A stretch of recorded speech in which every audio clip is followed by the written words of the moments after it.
šiuogi atveju telefono prijungimas prie multimedijos sistemos yra tikrai labai sklandus.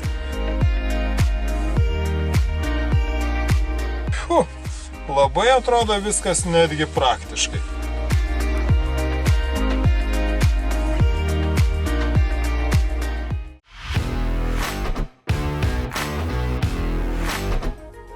Iš esmės, techniškai identiško automobilio, tokio kaip stovi štai čia už manęs apžvalgą, aš jau esu daręs. Jį vadinasi naujo Nissan Townstar testas. Ir jis sulaukė rekordiškai mažo peržiūrų skaičiaus. Aš sulaukiau vieno tokio esminio komentaro.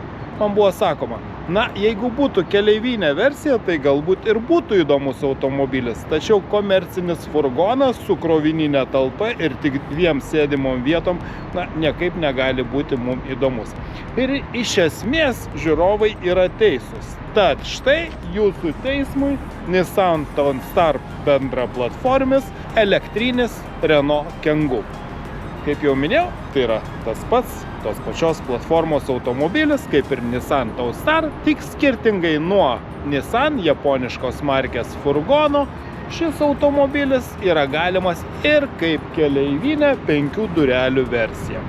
Keleivinė, bet ne mažiau praktiška negu ir mažasis komercinis automobilis. Nors akumuliatoriaus talpa iš esmės nepadidėjo palyginti su ankstesniaja karta, gamintojas nurodo, kad dabar vienu įkrovimu galima nuvažiuoti net 285 km. Taip pat naujame modelyje atsirado ir šilumos siurblys, leidžiantis sutaupyti elektros energijos, kai važinėjama šaltuoju metų laiku. Ir dar vienas labai svarbus ir esminis pasikeitimas yra tas, kad nuo šiol šį automobilį greituoju būdu galima įkrauti nebe 40 kW, o net 80 kW siekiančią galią. Žinoma, kalbant apie įprastus elektromobilius, galbūt ir nėra didelė galia, tačiau dvigubai didesnis greitis įkrovimo reiškia, kad šį elektromobilį galėsite įkrauti žymiai greičiau. Kaip ir anksčiau, tai yra priekiu varomas automobilis, turintis priekyje sumontuotą elektros variklį, jo ilgis yra 4,5 metro, atstumas tarp ašių siekia 2,7 metro, o labiausiai įspūdinga čia yra bagažinė, į kurią telpa nuo 710 litrų iki net 3100 litrų. Viskas dėl to, kad automobilis yra gana aukštas. Tam, kad komercinėje versijoje galima būtų pervežti euro padėklus, na, o keleivinėje versijoje susidėti daugiau daiktų.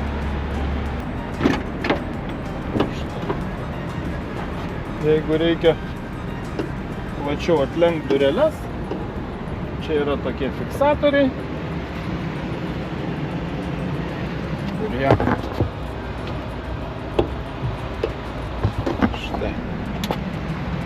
atkabinus fiksatorius, dureles galima atidaryti 180 laipsnių kampu. Štai, užsifiksavo, nieko pačiam daryti nereikia. Ir ne apie dažną automobilį pasakoju įsėdęs į jo bagažinės vidų. Ta aš galiu laisvai padaryti, kalbėdamas apie Kangoo. Tai štai, kaip atrodo bagažinė, į kurią telpa 3100 litrų. Žinoma, tokiu atveju reikia nulenkti galinių sėdinių atlošus. Tai yra toks nemenkas lenksnis. Taip pat galima šias sėdinės dar pastumti į priekį, bet akivaizdu, kad jeigu jums reikia automobilio su didelė bagažinė, Renault Kangoo tam puikiai tiks. Na, o štai čia šone yra patogios slankiojančios durelės. Patogios tuo, kad jeigu automobilį pastatėte ankštoje stovėjimo vietoje, vis tiek galėsite patogiai sėsti į automobilį. Tačiau, jeigu čia keliauja mažesni vaikai, tai ne visą laiką jiems ir pavyks uždaryti šias dureles, nors vaikšto jos gana sklandžiai. Tačiau, kaip įsitikinau su savo 8-mečiu, reikia įprasti jas mostelėti, kad uždarytum iki galo. Ir štai aukšta bagažinė, aukštas ir salonas. Ir jeigu reikia daugiau vietos bagažo skyriui, galima pastumti sėdynės į priekį, taip pat galima jas stumti atgal. Na, o iš gyvenimo malonumo čia yra štai tokie atlenkiami staliukai su vieta įsidėti puodelius.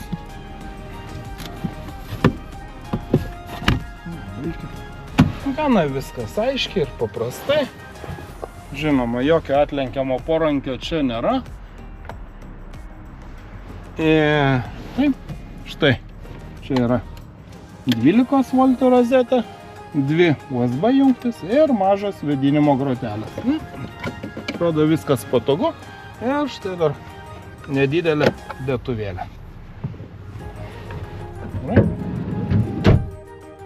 Na, vaikai įpranta uždarinėti šios duris, tačiau vėlgi mažesniem tai bus iššūkis. Žinoma, čia ne ta automobilio klasė, kad durelės būtų galima uždaryti elektra, nors tai būtų tikrai idealus variantas.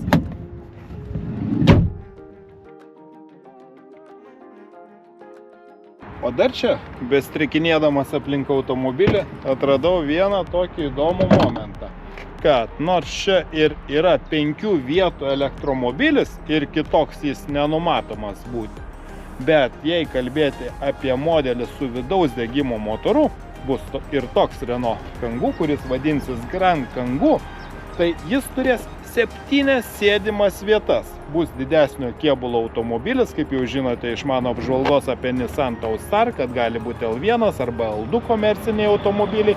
L2 yra didesnis modelis su didesnė bazė. Tad toksai keleivinis Renault Grand Kangoo turės 7 sėdimas vietas. Na, o čia nors ir 5 vietą versija. Štai kodėl man kilo toks klausimas. Štai yra rankenėlė. Ir ją timptelėjus, štai į priekį galima pastumti sėdynės ir įsėsti į automobilio galą. Bet, kaip minėjau, čia yra 5 vietė automobilio versija, tiesiog unifikuota. Na, galbūt patogiau būtų susidėti daiktus, palikta taip, kaip yra. Štai, o kad tai yra bendra platformis su modeliais su vidaus degimo varikliais, rodo ir štai toks neatsidarantis, neegzistuojančio degalų bako dangtelis. Komercinio automobilio pagrindu sukurtoje mašinoje didelių subtilybių tikrai tikėtis neverta, bet galiu pasakyti, kad čia gerokai geriau negu galima įsivaizduoti, būnant tokio tipo automobilio viduje. Na, pirmas dalykas, kas man krenta į akis, tai štai tokia medžio imitacijos apdaila ant priekinio skydelio, kas atrodo jau tikrai neprastai. Toliau, skaitmeninis, kaip kitose Renault automobiliuose, prietaisų skydelis, tikrai neprastas multimedijos ekranas, štai skaitmeninė klimato kontrolės valdymo sistema. Na, bent jau šie elementai tikrai nieko nesiskiria nuo įprasto ekonominės klasės automobilio. Plus, čia yra komercinio automobilio privalumai. Pirmas dalykas, kad sėdėdamas čia matau štai pro tokius didelius šoninius langus, tiek į šoną gerai, tiek ir manevruojant į priekį, didelis priekinis stiklas. Tada viršuje yra papildoma dėtuvė, tada dar viena dėtuvė štai yra čionais, o čia yra net 2 USB jungtis ir 12 voltų rozetė, patogiai susidėti daiktus.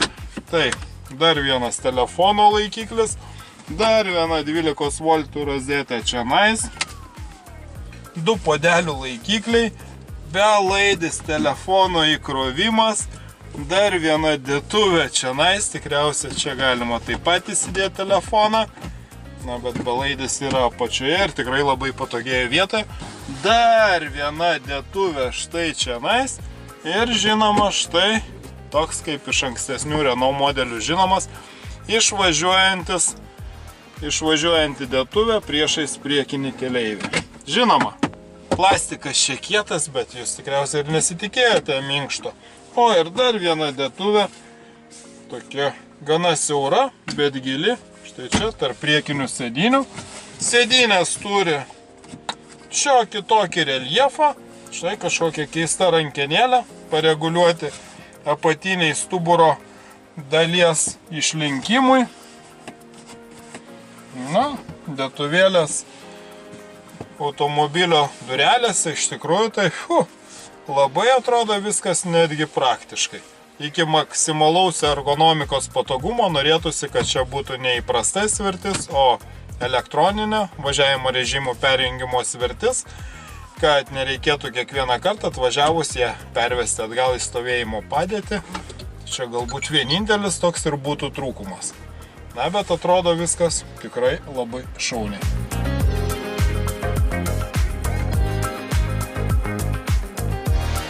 Na, o jeigu kalbėti apie multimedijos sistemą, tai su automobilio atnaujinimu atsirado ir nuotolinis raktas. Telefone naudojant programą galima automobilį atrakinti, užrakinti, jungti automobilio šildymą. Tuo metu, kai jisai yra prijungtas prie įkrovimo stotelės, prieš kelionę pašildant automobilio saloną. Taip pat štai yra programos ir nustatymai, AV programavimas, galimas įkrovimas nustatytų laiku. Taip pat automobilis, kai jisai išsikrauna, tuo metu jums pasiūloma įkrovimo vieta. Čia yra žemėlapiai ir automobilio sąsaja labai patogi. Štai Android Auto yra sąsaja netgi. Ir ką aš jau pastebėjau kitose Renault ir Dacia automobiliuose, kad ta sąsaja veikia tikrai labai greitai, labai patogiai. Dažnai būna brangesniuose automobiliuose, tos sąsajos veikia, na, sakykime taip, neypatingai gerai. Šiuo atveju telefono prijungimas prie multimedijos sistemos yra tikrai labai sklandus. Turėjau galimybę išbandyti šį automobilį ne vieną dieną, tad tikrai jo naudojausi dažnai.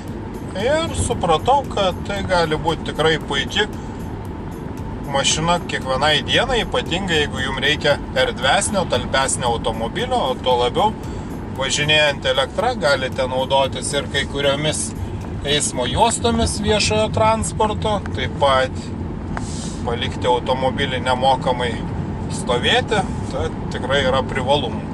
Taip pat atkreipiu dėmesį, kad palyginti su komercinė versija, šis automobilis yra tikrai žymiai tylesnis. Važiuoja tyliau, važiuoja komfortiškai, tiesa, ne taip dinamiškai. Jeigu lengvesnis komercinis automobilis iki 100 įsibėgėja per 11,6 sekundės, tai šiam Renault Kangoo elektriniam reikia 1 sekundę daugiau. Bet kokiu atveju aš visą laiką jungdavau eko režimo, nes man šio automobilio prigimčiai atrodo taip labiau įprasta važiuoti eko režimu. Na, o dabar aš matau štai 20,1 kWh 100 km. Gamintojas žada žinoma geresnės energijos sąnaudas, tačiau aš ir važinėjau ne visai optimalių režimų, tad su tokiamis sąnaudomis būčiau nuvažiavęs, na, kokius tikriausiai 220-230 km. Žinoma, šaltuoju metų laiku šis nuvažiuojamas atstumas sumažėtų kokiu 20%. Priminsiu, kad čia yra, lyginant su ankstesnė karta, papildomai sumontuota šilumos siurblys, mažinantis energijos nuostolius. Tad, na, važinėti drąsiai 200-220 km, jeigu važinėti negreitai vien tik mieste, tai neabejoju, kad galima pasiekti ir dar geresnės energijos sąnaudas. Jei tik reikia talpaus erdvaus elektromobilio, tai sunku būtų nerekomenduoti elektrinio Renault Kangoo. Nes iš tikrųjų, sėdint vairuotojo vietoje, tikrai nesijauti lyg būtum vadybininkas, važinėjantis darbiniu automobiliu ir tik tai neturėdamas kito pasirinkimo, naudodamas jį savo reikmėms. Ne, iš tikrųjų, čia viskas labai tvarkinga, įvertinant šio automobilio kilmę, stebėtinai gerai ir, sakyčiau, netgi labiau nustebino negu nenustebino būtent šio automobilio įranga, apdaila, na, žinoma, atsižvelgiant visgi kokios paskirties tai yra mašina, bet tai tikrai gali būti puikus šeimininis automobilis. Bet žinoma, pirmas dalykas, reikia įsivertinti, kokius atstumus jūs važiuosite.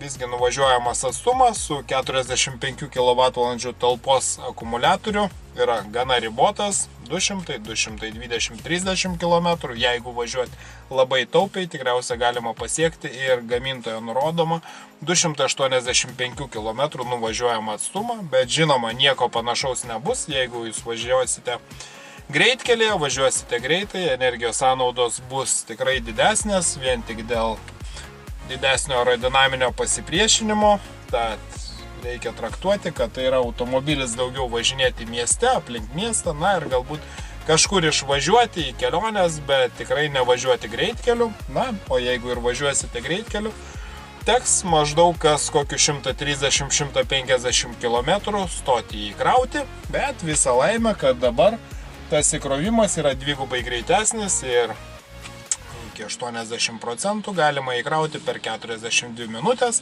Kaip jau minėjau, įkrovimas pagreitėjo nuo 40 kW iki 80 kW. Tai yra tikrai sveikintinas dalykas. Dabar matau štai 19,9 kWh 100 km energijos sąnaudas. Važinėjau daugiausia mieste ir šiek tiek užmiestyje, tad maždaug jos tokios ir laikytųsi, žiemą būtų šiek tiek didesnis. Ir kalbant apie kainas. Žinoma, kadangi tai yra elektrinė automobilio versija, tai kainos tikrai nėra mažos ir jos prasideda nuo 39 000 eurų. Tai yra versija su 11 kW įkrovikliu. Jeigu norite iš kintamo elektros tinklo įkrauti elektromobilį 22 kW galia, tada teks užsisakyti brangesnę versiją. Toji brangesnė versija kainuoja 40 500 eurų. Na, o pati geriausiai sukomplektuota Tekno versija, tikriausiai tokioje aš ir esu, kainuoja 43 000 eurų, dar papildomai 1500 eurų, kainuoja saugumo keletą saugumo tokių kaip perspėjimo apie šonuose važiuojančius automobilius sistemos, taip pat skaitmeninis spalvotas ekranas. Na, kainyne mačiau dar keletą opcijų, tai aš manau, kad už 43-44 000 eurų jūs įsigysite visiškai sukomplektuotą automobilį su visomis įmanomomis parinktimis. Brangu? Žinoma. Kalbant apie šios klasės automobilius, taip, tai brangu. Bet jeigu tai elektromobilis, tai automatiškai galite minusuoti iki 5000 eurų siekiančią kompensaciją. Tad neturiu jokių abejonių, kad tie, kas ieško erdvaus, taupaus ir praktiško elektromobilio už sąlyginai įperkamą kainą, dabar į pasirinkimų sąrašą galės įtraukti ir elektra varomą Renault Kangoo.